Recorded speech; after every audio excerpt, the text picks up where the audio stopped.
Guten Morgen, allez, Iden Nessus, aujourd'hui le Nishmat, Av, Baruch Shmuel ben Beminzev, Rav Asher ben Beminzev et Avraham ben Rivka. Si vous souhaitez une prochaine étude de Mishnah, contactez le 5 minutes éternelles. Nous étions la Sechet Umot, Perek Vav, Mishnah Gebel, Amachil et Poalav, Vet Orchav, Trouma. ומשלם את הקרן. והם משלמים את החומש, דברי רבי מאיר. החכמים אומרים, הם משלמים קרן בחומש, והוא משלם להם דמי סעודתן. On est encore, bien sûr, dans le sujet de la consommation de la Trouma par un Israël. La Trouma, c'est quelque chose de kadosh. La Torah l'a prescrit un interdit spécial de consommer. Lorsqu'on a mangé des fruits de Trouma, on doit rembourser des fruits, la quantité de fruits qu'on a mangé de Trouma, avec des fruits choulines, que l'on va rendre Trouma, en rajoutant plus de ça le cinquième, c'est-à-dire le quart, qui va faire le cinquième du total. D'accord? Chose acquise depuis maintenant quelques Mishnayot en arrière. Il y a 3 Mishnayot en arrière. Maintenant, on a une nouvelle situation. Soit j'ai des employés chez moi, qui travaillent et que je dois leur donner à manger, je dois les nourrir, je dois leur donner un repas de midi quand ils travaillent, ou soit j'ai même des invités chez moi à la maison. Je vous ai invité à manger, et puis il s'avère que, je me suis trompé, j'ai mis sur la table du pain de Trouma. Et vous avez mangé, on a mangé ensemble un sandwich. Je vous ai invité à manger un sandwich, et je vous ai donné, votre pain, là, je vous ai donné, c'était un pain de Trouma, qui coûte normalement, donc, un pain on va dire, de 200 grammes. Donc maintenant, la question est de savoir, vous avez vous-même consommé la Trouma. Donc, c'est vous qui avez transgressé l'interdit, même si c'est pas ma faute. Alors maintenant, la question est de savoir qui doit payer au Kohen la Trouma. D'accord? Qui doit rembourser et qui doit rajouter le cinquième. Je présente la Mishnah, je la traduis, et puis après, on va un petit peu plus débattre sur les deux avis, parce qu'il y a une certaine difficulté dans le Barthénora, mais, Bezat Hashem, on va s'en sortir tant bien que mal. Donc on a Amachilet pour Alav, Vet Orchav Trouma. Celui qui donne à manger, qui est Ma'achil, qui donne à manger, et Poalav, ses employés, Vet Orchav, ou ses invités, de la Trouma, à manger de la Trouma. Alors maintenant, il va falloir rembourser la Trouma, qu'est-ce qu'on fait? Hou, Meshalem et Akeren. Lui-même va payer le capital au Kohanim.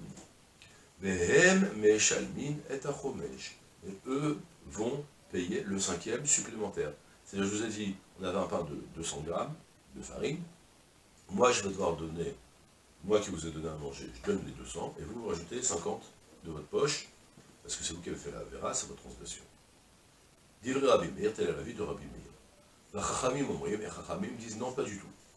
Hem meshalmin keren mechomesh. Vous payez tout au Kohen. Là, les 200 grammes, plus les 50 grammes. Vehu meshalem lahem demei seudatan. Et lui, le balabait, donc qui a donné à manger à ses employés, ou même à ses invités, c'est un peu délicat les invités, j'avais pas. D'accord? Donc lui, il va rembourser au poalim. On va parler du cas des poalim, ça c'est plus facile à comprendre. Même les invités, c'est le même principe, apparemment, quand j'ai invité les gens, j'ai un devoir de leur donner à manger, surtout si je leur rends une séouda en retour. C'est un point que je n'ai pas éclairci pendant que j'ai préparé la Mishnah en fait, et je vois que personne n'en parle, donc on va dire comme ça, que on va rester sur les poalim, d'accord? Après on évoquera plus dans les petits doutes que j'ai sur l'histoire des invités. Les poalim, j'ai un devoir de leur donner une séouda. C'est une Mishnah à Socher et à Poalim, justement dans Baba Metzia. Je dois leur donner un repas. Donc maintenant, la question est de savoir, bon, je leur ai donné à manger de la Trouma, c'était mon erreur, je devais normalement leur donner une soda, je leur donne à manger de la Trouma. Eux, ils ont transgressé la Avera par ma faute.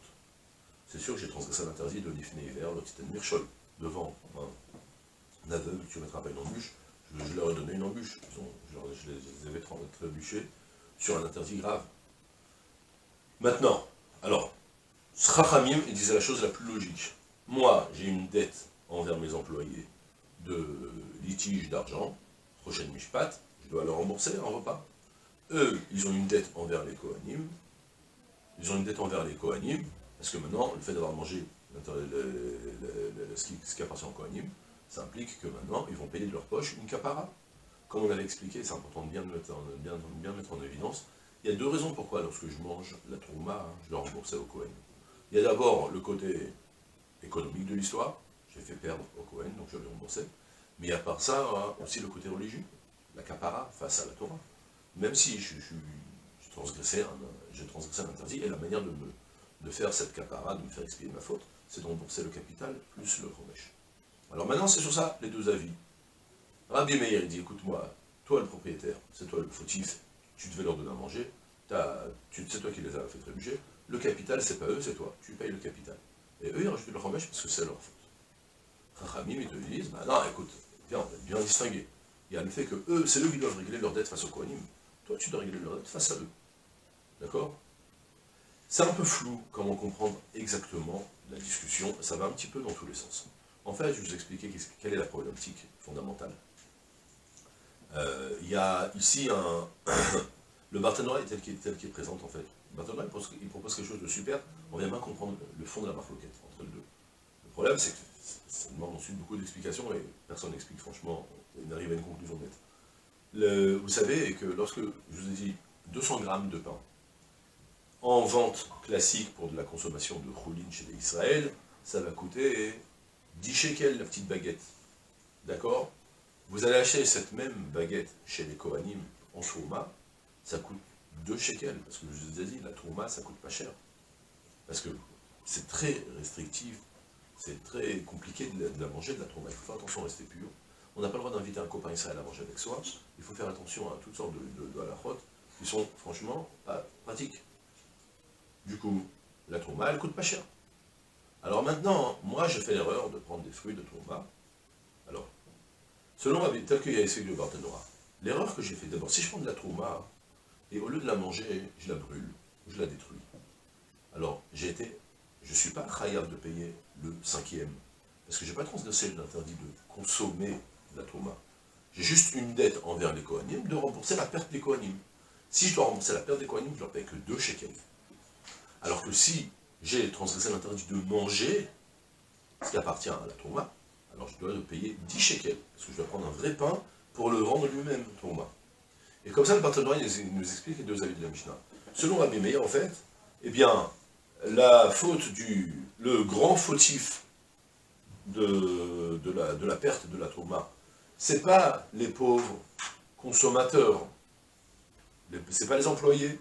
Le grand fautif de cette trouma-là, c'est le propriétaire. Mais lui, sa faute, c'est pas d'avoir mangé, parce que en shaliach lidvar avera. Il n'y a pas de shaliach pour accomplir une avera.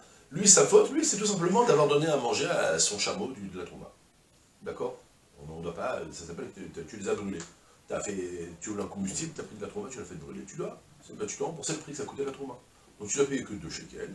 Et les employés, eux, vont rajouter maintenant le 5e de ce qu'ils devaient en théorie payer sur la même trouma. D'accord? Et Chachamim vont dire non, pas du tout.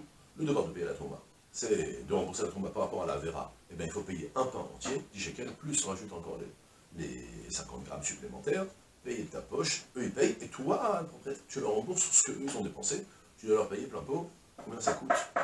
D'accord? Comme ça, le Barthénois, il explique. C'est bien, c'est brillant, ça permet de bien comprendre les deux avis. La difficulté, c'est juste de comprendre pourquoi, d'après Rabbi Meir, dans ce cas-là, les employés eux-mêmes ne doivent pas payer le supplément. Eux, ils leur ont remboursé 2 shekels, mais ils ont un devoir maintenant de capara de donner des fruits choulines, et de donner ça à la place, pour le rendre trouma à la place. Où ça a été perdu, ça, dans l'histoire? Ça a été complètement... Qui le paye? Lui, il va donner 2 shekels de trouma, et ils vont payer 2 shekels 50 sur les 50 grammes supplémentaires. Il y a une grosse perte, et il y a ici un devoir, normalement, de rembourser toute la trouma qui a été consommée. Et là, personne ne parle. C'est très compliqué, tout le monde pose des questions sur le Barthénois.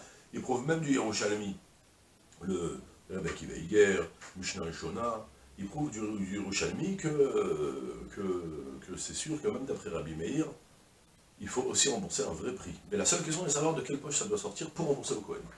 Selon Rabbi Meir, le devoir de rembourser au Kohen, c'est un compte au propriétaire, au Baal Habayit, à l'employeur, et le devoir du 5e, c'est que eux, c'est-à-dire que si lui ne veut pas payer, eux, ils sont complètement déchargés de toute responsabilité, et selon Chachamim, non, c'est eux qui ont le devoir face à l'interdit qu'ils ont transgressé, c'est qu'ils ont le devoir de rembourser. Et lui, il a un devoir de Rochen Mishpat, ils ont scindé ça en deux. Comme ça, c'est la vie en général qui est plus retenue, malgré tout, dans les Mefarshim. Et voilà, c'est tout pour aujourd'hui. Je vous souhaite une journée pleine de Hatzlacha, comme tout le